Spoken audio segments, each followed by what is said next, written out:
What do you think about the narrative at the moment to people crossing the channel? How do you think that we should be tackling the small boats crisis? It's quite simple. Refugees welcome.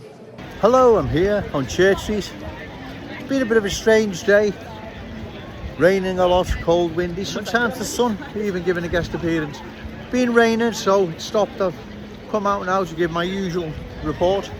You see, when you've got our politicians saying refugees welcome, well, the refugees then must believe, well then, we're welcome to your schools, your houses, your doctors, your dentists, your jobs, and even the inheritance that you safeguard for your children and grandchildren. Of course they must.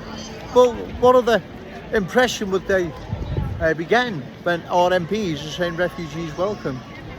And the newspapers are also encouraging it. What must they think? No wonder they're heading here in such large numbers and will continue to do so, right? Because one can't blame them.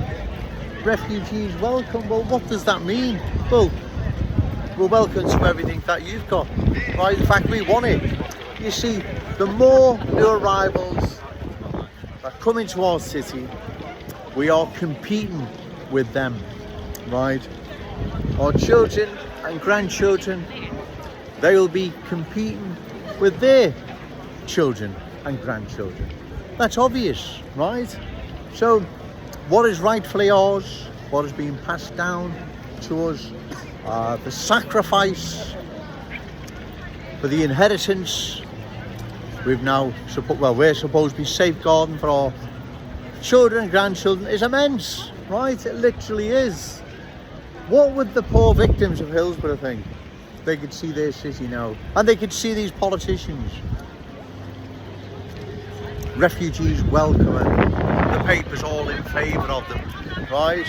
They're not once standing up for the good people of Liverpool, saying, well, hold it a minute, this city belongs to Scousers, white, black, Chinese, Hindu, whoever you are, right? Any more new arrivals and our good people are going to be competing with more and more that are dispersed in our city. That's obvious what is going to happen. And when you've got, as I say, when you've got politicians saying refugees welcome, well, what sort of impression do you think they get from that? Well, the impression they get from that is that we're here for the taking and we're going to give everything away, right? Because what other conclusion could you come up with, right? You've made your way to, say, France, and you're ready to cross the Channel, or even come on a plane from the Indian subcontinent that's going to land at Heathrow or Gatwick. What impression are you supposed to gain when you've got our so-called MPs saying refugees welcome? And like I say, you're ready to cross the Channel in a dinghy, and you've got politicians, refugees welcome. Well, the conclusion that they can only gain from that is we're welcome to everything else as well. You see, the NHS, right, is collapsing. Now, there's two reasons for it, in my opinion. One, there is a lot of sick people that are not looking after themselves, that need to, right? But we don't need to add any added burden to it by allowing hundreds of thousands enter our country every year. Yes, hundreds of thousands, bordering nearly 1 million, right? That will be impacting on the NHS. There is no doubt in my mind. Yes, there are a lot of sick people out there that just need to lose some weight. Watch what they're eating and start doing some walking like I do, or running or whatever. Granted, right?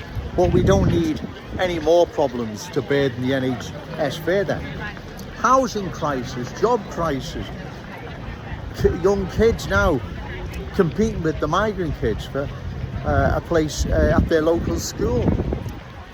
They're not getting places at their local school, so they have to go to a second or third choice, which is wrong. That is wrong, but that's what will happen. As I've said before, it is a simple case of supply and demand. When the supply can't meet the demand, bang, and that's what's happening. So if you've got all these refugees lining up or waiting to come into the country, should I say, you've got the politicians saying, yeah, you're welcome, come on. What impression are they going to gain from that? Well, they're welcome to everything else as well. And like I've said, don't blame the new arrivals whether or not they cross the channel in a dinghy or arrive here on a 747. It's irrelevant. It's all about numbers, it's all about supply and demand. And again, why should the good people of Liverpool be competing with new arrivals? It's hard enough as it is. And also there's a cultural change here where our Scouse character, identity, culture is under threat, right? Anyone doesn't believe that and thinks Joe Owens is an alarmist, then you need to go walk in and around Kensington. You will see the top Smith Down Road, West Derby Road, Tube Route, Breck Road, Anfield, Prescott Road, Old Swan, and so on, right? So I make again this video because I have to bring this message to the good people of Liverpool. Refugees welcome Ian Byrne. What impressions do you think that has on refugees? Well, of course, but obviously welcome to everything else as well. Something we haven't paid into, something that's not ours. This is our children and grandchildren's inheritance that we're meant to be safeguarding, right? We're meant to be safeguarding this, like our parents and grandparents safeguarded it for us, right? It's not me being nasty or horrible. A few refugees here and there, it's not a problem, but that's not what's happening, right? Whole parts of Liverpool now being changed irreversibly, where they'll never be changed back. They don't represent and won't ever again Liverpool, a Scouse community in the true sense of the word. They don't represent it whatsoever, right? You refugees welcome and all the rest of you, you're responsible for this. You're responsible for this mess. Liam Thorpe, Liverpool Echo, again, when you come into interview Joe Owens, I don't mean some hatchet job, half-truths mixed with lies. I'm on the awful truth that Joe Owens brings to good people of Liverpool on a daily basis, right? I come down here because I care. I come down here because I have to. Because if I don't, no one else will. And if no one else does, then that's the end of our city as we know it. It will go, it will vanish, right? We are now seeing this in parts of Liverpool now. Communities across our city are now losing their Scouse character, identity and culture. Like I previously said at the beginning, what would the poor victims of the Hillsborough think if they were here now? And many others that have sacrificed themselves for this city. Okay, thank you.